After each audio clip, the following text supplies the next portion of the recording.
Make the lights on. Like the master. You good? Okay. All right, here we go. Oh, let me put my timer up. Just shut down. I'll warn you now, I'm probably going to go over time. I mean, Cameron did talk to me about gun smuggling for like 8.5 minutes yesterday. Okay, that sounds like Cameron. Listen, I'm ready for Dominic to see how long he talks to me about the eating habits of French peasantry. If that is not the most Dominic De Hoya topic, Yeah. Like, Yeah. it's my favorite thing. Okay. Whenever you are ready, sir. All right. So my topic was Prison Reformation. The summary of my book, it was basically an autobiography about Larry Lawton. Larry Lawton was an ex-convict. He currently is running a program called the Reality Check Program. He began his life started off in the con career, big con artist. He worked for the Gambino mob family, robbing jewelry stores. He robbed a total of 11 million. Now that sounds like a lot, and it is. The actual jewelry store owners reported more than that. So look at it two different ways. He is the first convict ever to be an honorary cop, and he now lives his life as a prison reformer. So the relevance, obviously, he lives his life currently trying to reform the prison system. He saw some of the worst horrors you could ever see while in prison. One of those was his best friend dying right before his eyes. He had a heart issue. Next slide. He had a heart issue, which could have been treated by the medical staff. He actually went down to the medical clinic and complained about it. They told him, "You're bull crap. Nothing's wrong. Go back." That same day, he died. Larry also saw, or was the end of it on most days. One of those days, he was pushed down by 4 guards, beaten, and then urinated on, all because he was talking and writing Congress about the horrors he was seeing. Now, Larry, in the grand scheme of things, didn't really do much wrong. He robbed stores, but he only used his threatening demeanor to rob it. He didn't bring a gun. He brought a BB gun just to show up the facade. But he wasn't he was a hurt person in truth. So obviously more issues. Suicide rate in prison is 83%. And that's only attempting. Per 80 suicide attempts, you've got 1 success. Now, most of the suicides are actually done by drug overdose. Heroin, they will purposely find somebody, say, "Hey, I want to check out." Moments later, they're dead. Other issues are solitary confinement. So solitary confinement, you can be forced into the hole is what they call it. No, go back. They're actually perfect. This, Let me go back. Can you go back yourself? Can you use the keyboard to go back? More. one more. This is what the yard looks like when you're in solitary confinement. A steel cage outside where you barely get to see the sunlight.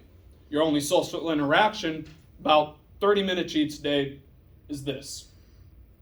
Now, where can you spend the rest of your time? In the hole. That little prison cell that is no more than this wide. Maybe you get a shower in that cell and, oh, cool, you get your own private shower. Well, the guards can turn your cold water off. Doesn't sound bad? Well, now you've got boiling hot water coming out of the shower. Try to take a shower like that. You can't. You're treated like an animal. The regard for human rights is gone. Once you're there, goodbye freedoms. The Constitution, who cares? Now, how long do you think solitary confinement lasts? A couple days? Maybe if you're violent, a couple weeks?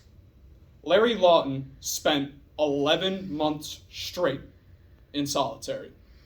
3 years of his whole entire 12 years was in solitary. Now, Larry doesn't even have it that bad in comparison to the person who had it for the longest time. 43 years solitary confinement. Now, why? Because they thought he might ensue a riot. What happened to prove guilty you have to be proven guilty until you're guilty. Innocence before proven guilty. It's not there anymore. There are people who are in jail, who are in between trials, who have to be seen to this, and they can be innocent. And they still have to live through this. So what needs to happen? Another issue, recidivism. This is the likelihood that an inmate will return to crime. So in the US, that's 77 in the first 3 years. 77% in the first 3 years. In the next 7 years after that, that percentage goes up by 3 more. Half of those people will go back in the first year. And now say you come out of solitary confinement and you go right into freedom, that single person, 75% chance to go back. Now, the UK, 75% after 9 years. And Norway has a 20% indefinitely. Only 20% of their criminals will ever return back to crime. Why is this? Next slide. It's because they focus on restorative justice. They want to rehabilitate the people who have committed those crimes. Because in the end, bad people are very few and far between. It's bad choices. And those choices can rack up, and next thing you know, you're involved with the mob. You can't get out, and the only way to get out is you either die or you go to prison, and that's it. So what needs to be done is rehabilitating the mind of those people who have committed those crimes. Now, no matter how heinous they are, maybe they do have a life sentence, they still need to be treated with some sort of humanity. Because they're treated like animals currently. And once you get out of there, you're institutionalized.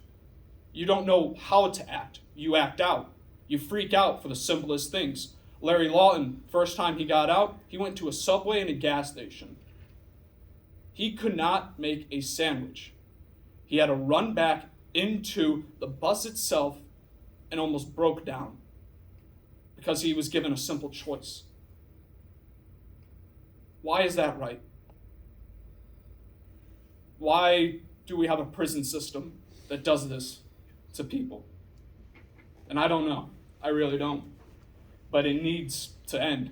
And these are just some ways that can happen. Obviously, fire corrupt guards who will beat people and chain them down for no reason, who will belittle and demean them, and then limit solitary confinement. I don't say outright ban it, because you do have those violent criminals who are just psychopaths who will beat up somebody because they looked at them funny, knocked into them, said something wrong, did something wrong.